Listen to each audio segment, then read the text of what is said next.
We all know by now that trust is the easiest to lose and the hardest to regain. And in relationships, trust is easily and most obviously broken by things like deceit, lying, dishonesty, secrecy, and infidelity, cheating, disloyalty. But what about the not so obvious? The subtle ways trust can be lost or broken in relationships, in my honest opinion, are actually some of the most common and unforeseen. Why unforeseen? Well, because most tend to attribute the dynamic of trust surrounding loyalty. People fail to see that the trust was lost, compromised, or even non-existent way before the act of deception or infidelity. Trust is often broken through the accumulation of small acts that defy what is required and necessary for trust to exist in the first place. So here are 7 subtle ways relationship trust can be broken or lost. Number 1, failure to keep promises. We individually decide who and what's important to us. We like to make promises to show that we're capable of honoring the things that matter to us. And, well, because honor instills trust. Though oftentimes promises aren't so verbatim, like, I promise to, but more along the lines of, you're the only one I need. I won't ever hurt you. No one will ever take your place. And I'll be there for you no matter what. So we also make promises knowing the likelihood we are to break them. Intentional or not, because some promises are simply unrealistic to make altogether.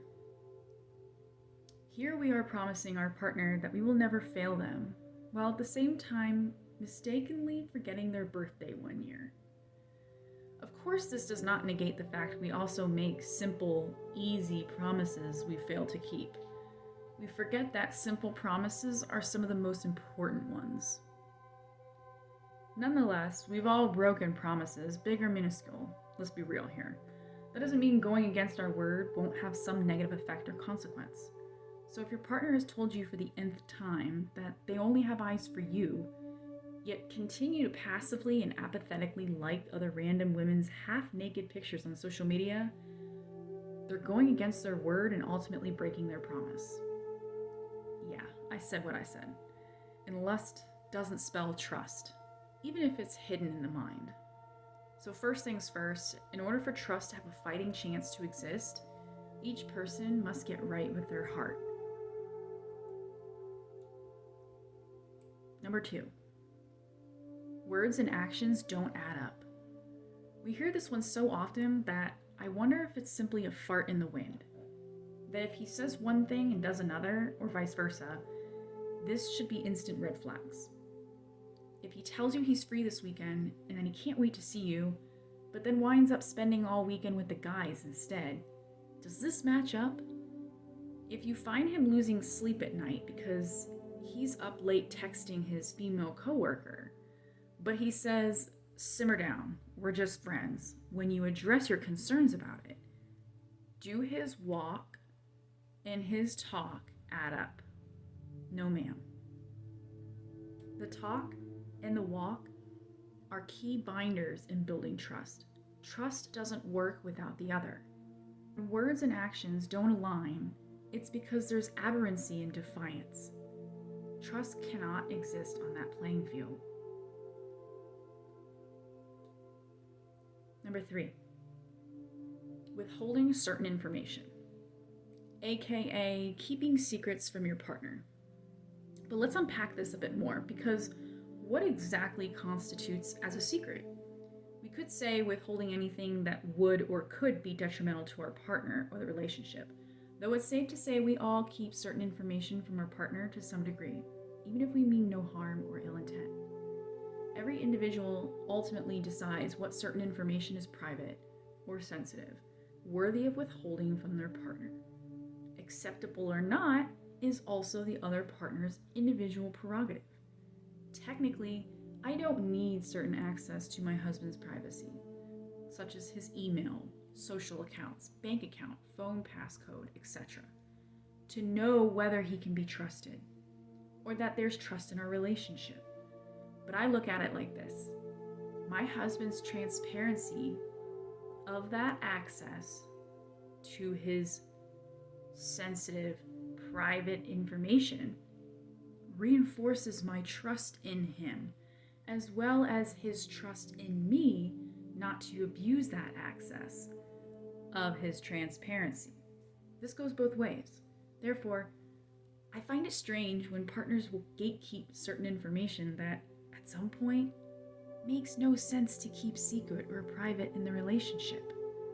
On the other hand, I can also empathize with partners who want to feel like their right to privacy is valued, meaning it's not taken advantage of. There was a point in my relationship with my now husband where I did not and would not share my bank account information, obviously. This does not mean he is not deserving of that transparency, nor did he or I do anything to abuse or break existing trust in our relationship. But as our relationship progressed, I became engaged, we moved in, we were planning towards our future together. We took certain strides to conjoin our lives that made sense on a level of mutual respect and trust. Alas, we became more transparent and comfortable sharing our bank information with each other. Every relationship should be built on the foundation of trust. Duh. As are couples, each responsible for honoring and upholding that trust. Where you define the basis of trust in your relationship is entirely between you and your partner. So if you and your partner are totally cool keeping your moolah separate and as private information from one another, and this is not a detriment to relationship trust, then cool beans. Yet being in a relationship, we have to be willing to find that middle common ground between transparency and trust. Because at the end of the day, a lack of transparency is and results in a lack of trust. Number 4, white lies. Listen. We're often told white lies are acceptable and that they aim to preserve and protect our connection with others, whether it's against tough love, brutal honesty, or as a way to deflect or de-escalate conflict and disappointment. If we heavily rely on that logic, we actually risk damaging or refuting an authentic connection. If your partner has accumulated a bunch of white lies you've told, significant or not, what exactly would trust look like from their perspective? White lies are simply a precursor to whatever else you're willing and able to be dishonest about. Of course, there are things we can keep to ourselves that do not hinder the quality of the relationship, as there are certainly battles we can forego choosing. But we need to be more aware of the kind and how many white lies we're willing to create in our relationships, because eventually those accumulated white lies will be exposed in another form of inevitable destruction, and trust ends up taking the hit. Number 5, hypocrisy or double standards. For instance, say you don't like it when your partner has to work late and fails to give you a heads up, but you find it acceptable to make plans with friends unannounced without informing your partner first. Basically, rules for thee but not for me.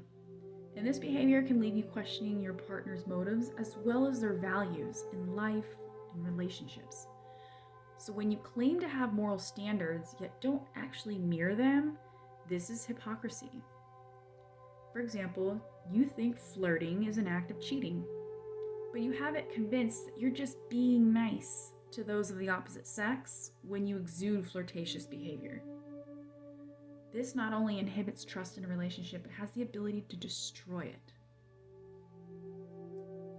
Number 6, betrayal in terms of similarity and familiarity. What do I mean by this? By similarity, I mean your mutual shared values. By familiarity, I'm talking about the person, your partner, who you have supposedly gotten to know and even bonded with. I'm not crazy. This is totally a thing, right? I mean, we could technically call this dishonest secrecy and be on our merry way, but it's more than that, and it's deserving of a separate explanation since we're dealing with trust here. It's a thing because it can often feel like infidelity, even though it isn't. That's because it feels like blindsided betrayal. If you were to consider your values in life, relationships, family, lifestyle, cultural, work ethic, religious, political, etc., think about how trust might be affected if any of your shared values as a couple was compromised. Some examples might be you and your partner don't smoke. Your partner knows you hate smoking and aren't attracted to it, but you find out they've been smoking in secret for the past year. Or family is important to both of you. You've bonded over having close-knit family relationships. When you learn that your partner has been confiding in their sibling or parent about your relationship troubles behind your back, maybe even without coming to you first. Or say you and your partner from the very beginning always talked about the aspiration to get married and have a family. Then, say years later, your partner changes their mind. This isn't wrong per se, but maybe this change of heart came rather sudden and unexpectedly to where you feel genuinely blindsided. These examples can also be considered betrayal of familiarity because they, your partner, are unexpectedly no longer the person you thought you knew. This betrayal can be catastrophic to trust, even without deceit or secrecy in the mix. Any abrupt or sudden division or change in the dynamic or bond of the relationship can feel like having the rug pulled from up underneath you.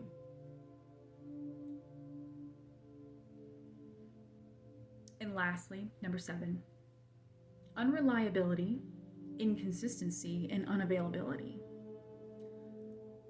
Unreliability, as in failure to show up in your relationship, not being there when your partner needs you, not following through with something you said you would, and not holding your end of the bargain, meaning putting in your share or two-way street effort.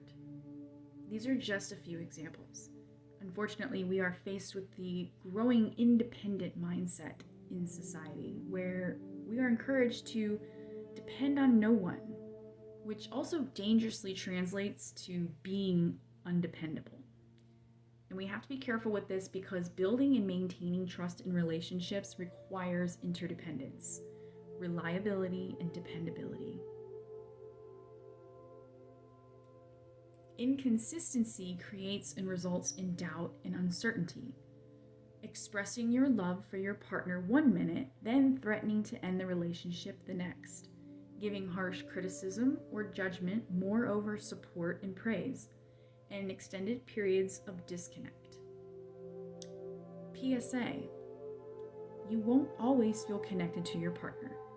You might call this the high or spark, but ongoing or consistent periods of disconnection can be detrimental. Disconnection can be as simple as not hearing from your partner all day, or for days on end.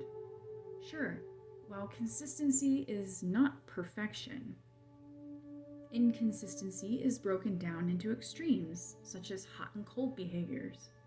Trust is nearly impossible when the scales are constantly tipping from one extreme to the other. Unavailability means you are absent to the relationships or your partner's needs. You struggle with being vulnerable or transparent, refuse to take or accept accountability and responsibility, and fail to consider your partner on all fronts, such as in decision making or personal choices. Being unavailable is the same as being a driving wedge between you and your partner or in the relationship. So if you aren't listening to your partner, unavailability says, I don't value what you have to say. If you aren't being honest with your partner, unavailability says, you're not worth my integrity or loyalty. If you're not taking your partner into account when making decisions, big or small, Unavailability says, you don't matter. Therefore, none of these things, as fractional as they might seem, facilitate trust. They damage it. Pile on enough of these small grievances, and trust now becomes a fragile or broken pillar in the relationship. If you found this video helpful, please give it a like, and be sure to subscribe to my channel so you can stay on top of the latest videos.